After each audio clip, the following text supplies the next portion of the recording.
Assalamualaikum warahmatullahi wabarakatuh.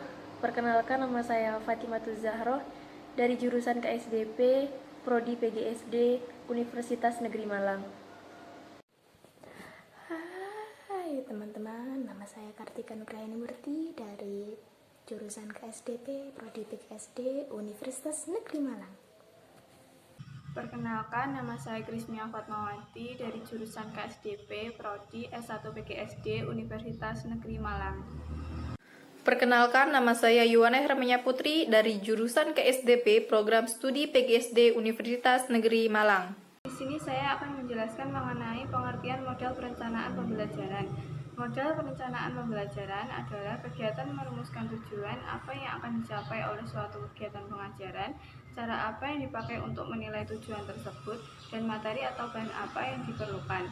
Dengan demikian, model pengajaran dapat dipahami sebagai suatu desain yang melukiskan pengalaman belajar dan pembelajaran untuk mencapai tujuan pembelajaran tertentu, dan digunakan sebagai pedoman bagi perencanaan pembelajaran guru dalam melaksanakan aktivitas, yaitu mengenai macam-macam model perencanaan pembelajaran. Ada 5 model perencanaan pembelajaran, yaitu meliputi 1. Model Gagne and Briggs, yang kedua ada model Banati, yang ketiga ada model Gerlach and Ely, yang keempat ada model Kemp, dan yang kelima ada model IDI, yaitu Instructional Development Institute.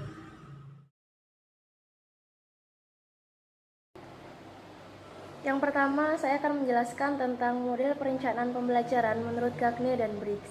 Gagne dan Briggs mengemukakan 12 langkah dalam perencanaan pembelajaran.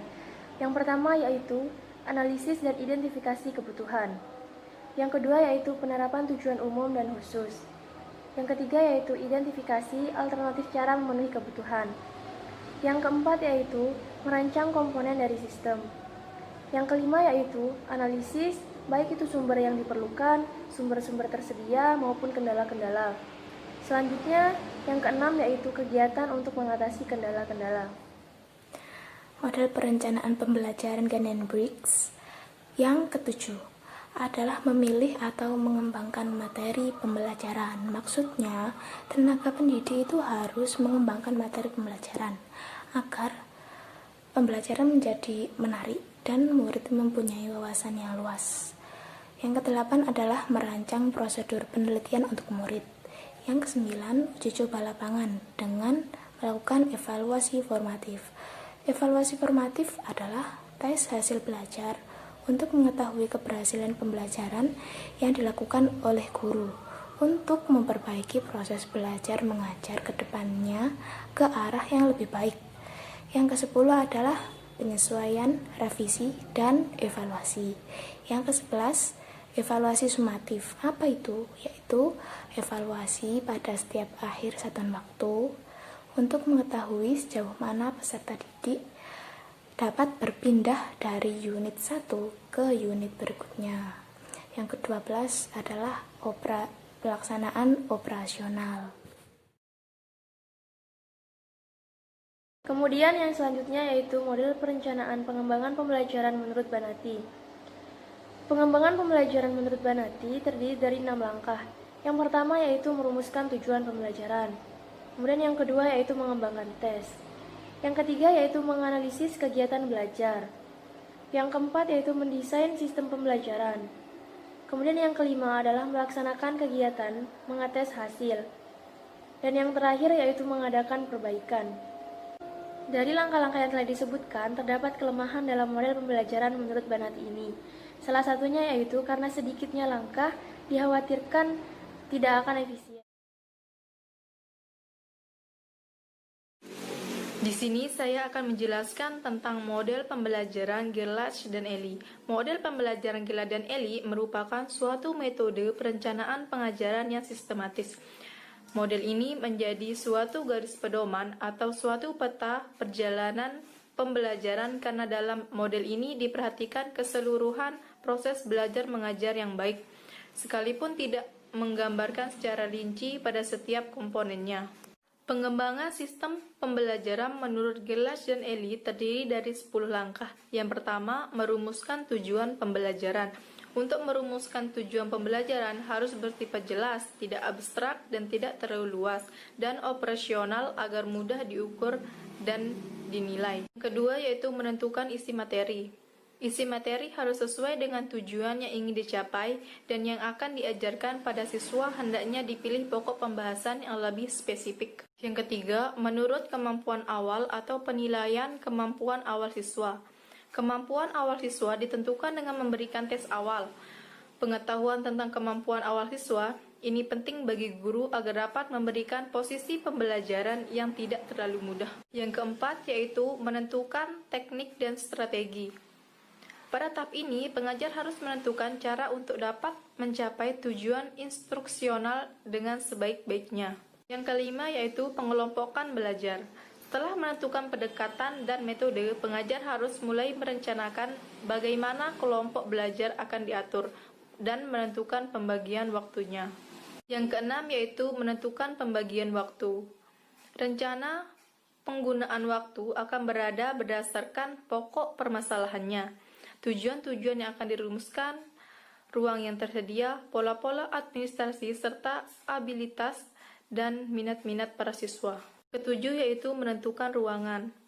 Ada 3 alternatif ruangan belajar agar proses belajar mengajar dapat dikondisikan, yaitu yang pertama, ruang-ruang kelompok besar, yang kedua, ruang-ruang kelompok kecil, yang ketiga, ruang-ruang untuk belajar mandiri. Yang kedelapan, memilih media. Gerla dan Eli membagi media sebagai sumber belajar ini ke dalam 5 kategori, yaitu yang pertama, manusia dan benda nyata. Yang kedua, media visual. Yang ketiga, media audio. Yang keempat, media cetak. Dan yang kelima, media display. Yang kesembilan, mengevaluasi hasil belajar. Evaluasi dikembangkan atas dasar rumusan tujuan dan harus dapat mengukur keberhasilan siswa secara benar dan objektif. Yang dievaluasi dalam proses belajar mengajar sebenarnya bukan hanya siswa, tetapi justru sistem pengajarannya. Yang terakhir yaitu menganalisis umpan balik. Analisis umpan balik merupakan tahap terakhir dari pengembangan sistem instruksional data umpan balik yang diperoleh dari evaluasi, tes, dan observasi. Selanjutnya yaitu model perencanaan pembelajaran KEM. KEM mengembangkan model desain instruksional yang paling awal bagi pendidikan. Model KEM memberikan bimbingan kepada siswanya untuk berpikir tentang masalah-masalah umum dan tujuan-tujuan pembelajaran. Yaitu langkah-langkah pengembangan desain pembelajaran KEM antara lain 1. Menentukan tujuan instruksional umum atau TIU atau kompetensi dasar. Yang kedua ada membuat analisis tentang karakteristik siswa. Yang ketiga ada menentukan tujuan instruksional secara spesifik, operasional, dan terukur.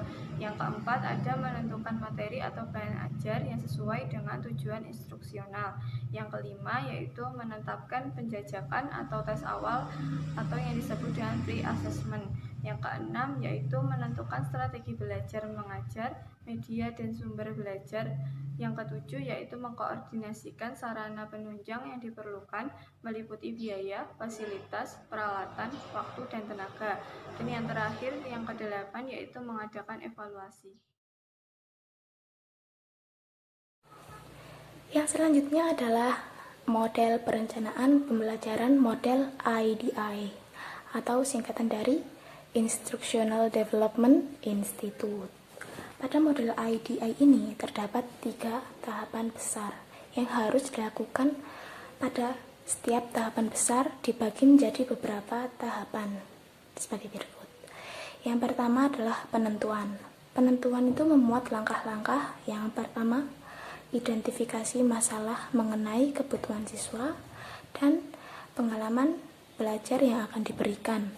Yang kedua, analisis latar yang meliputi karakteristik siswa, kondisi siswa, dan sumber belajar yang relevan. Yang ketiga adalah pengelolaan organisasi. Tahapan besar yang selanjutnya yang kedua adalah development atau pengembangan. Langkah yang pertama adalah identifikasi tujuan pembelajaran. Yang kedua, penentuan metode pembelajaran. Yang ketiga, penyusunan prototipe atau rencana pembelajaran. Tahapan besar yang terakhir atau yang ketiga yaitu evaluate atau artinya evaluasi. Langkah-langkahnya meliputi yang pertama yaitu tes uji coba. Untuk apa? Untuk mengetahui kelemahan dan efektivitas program pengajaran yang telah dibuat tersebut.